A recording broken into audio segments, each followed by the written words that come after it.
Hey guys, so I'm David Dre. I'm working with Wes Curtis and Steve Stoltzfus, and we are working on string matching, and the complex algorithm to solve that is going to be Knuth-Morris-Pratt. So if we look at the problem description here, string matching takes in two parameters. It's going to be a large text and then a smaller pattern. And the goal is to find all occurrences of that pattern within the large text. So if you look at the example to the right here, you can see the text is in green, and then you have the pattern in blue. So down here, you can see that the pattern is found starting at the 0th index here. So that would be the first instance found, and you can see in the output that the 0th index is given. Moving further along, the pattern isn't found anywhere until you get to index 9, and then again at index 12. And it's important to note here that although there's overlap, that still qualifies as a found pattern. So the output would have 0, 9, and 12, the starting indexes of each of those patterns. There's two ways for setting up the output. You can either print the indexes as you go, or you can save them in a list and return that list. That's the method that we chose, even though that does add spatial complexity.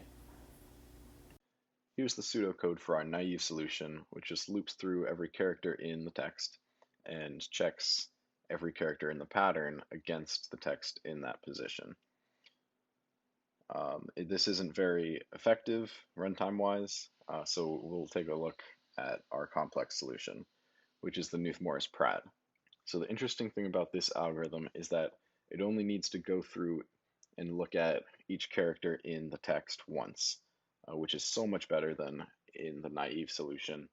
And it can do this because we have this other value here, pi, which is the output of compute prefix function. This is a helper function. Here's the pseudocode for it. And what this function does is it returns a list of the same length as the pattern, so that when we're looking through in the KMP matcher function, when we're looking through and something's not lining up, it'll look in this pi array, and the pi array will tell the algorithm where it needs to go back to on Q. Here's an example where this would really come in handy. Our pattern is ABC, ABC, D, E, F, G, and our example text has it in there, but it also has a red herring there. So our KMP matcher function goes through and it matches up, okay, ABC, ABC, that's correct. But then at this value A here, it doesn't line up with D there. So in the function here, it doesn't line up. So it resets Q back to 3 here, which is in pi.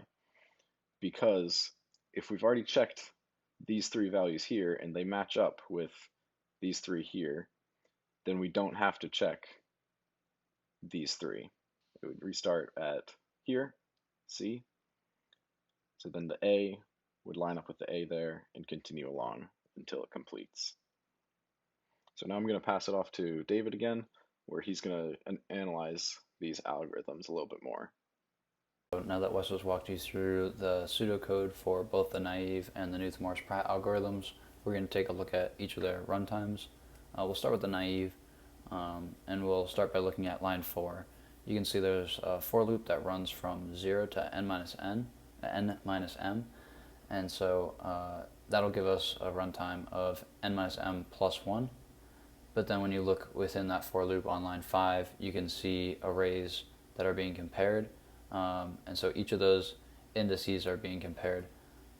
So worst case scenario, it's going to run through all m indices, and that's going to run through every single time through that for loop in the worst case. So that'll give us a runtime, you can see here, of n, the quantity n minus m plus 1, all times m.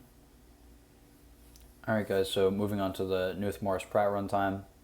This one's a little bit trickier than the naive one. So this one has a runtime of O of n, worst case. Just jumping right into it, on line 6, you can see that we have a loop that goes from 1 to n, So that's going to be running obviously n times. Then looking on line 7, the next line there, we have a while loop. Now this is guaranteed to run n minus 1 times as a maximum. And that's tough to see at first, so I'm going to try to walk you through it. Q is important here.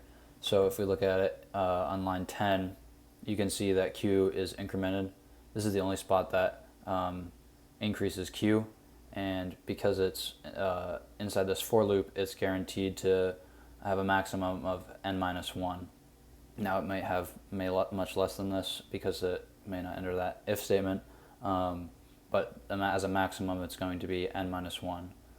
Another thing worth noting is that Q starts at 0, I starts at 1, and I is guaranteed to increment every time. So that Q will always have a smaller value than I. So because Q is always less than I, and it has a max value of n minus 1, we know that pi at Q is less than Q. So when you see this on line 8, you see Q is being set equal to pi at Q. That is decreasing the value of Q. Now, because we have Q incrementing within the for loop and it has that bound of n minus 1, this incrementing bounds the while loop because Q cannot be negative value. This while loop will only be run a maximum number of times of n minus 1. The last thing to note is the compute prefix function.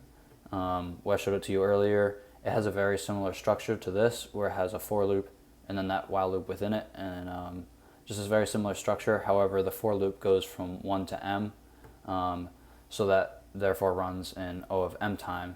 And so for simplicity, we didn't include the O of m in here, so we just have O of n instead of O of n plus m. So yeah, that's the runtime for Knuth-Morris-Pratt. We implemented our algorithms using Java. We used 1 indexing instead of 0 indexing, since the prefix array has less meaningful results for 0 index strings. To make our strings 1 indexed, we pre-appended spaces to each, which did not affect the output of our algorithms. For our timing, we used milliseconds of wall clock time. For each text length we looked at, we generated 10 random text strings of that length from an alphabet of 26 letters. We also generated associated patterns for each text, 1/10 the size of the text. Our naive algorithm was able to run a text length of roughly 190 characters in around 2 seconds. It followed a quadratic trend line, which is to be expected since the pattern length was scaling with the text length.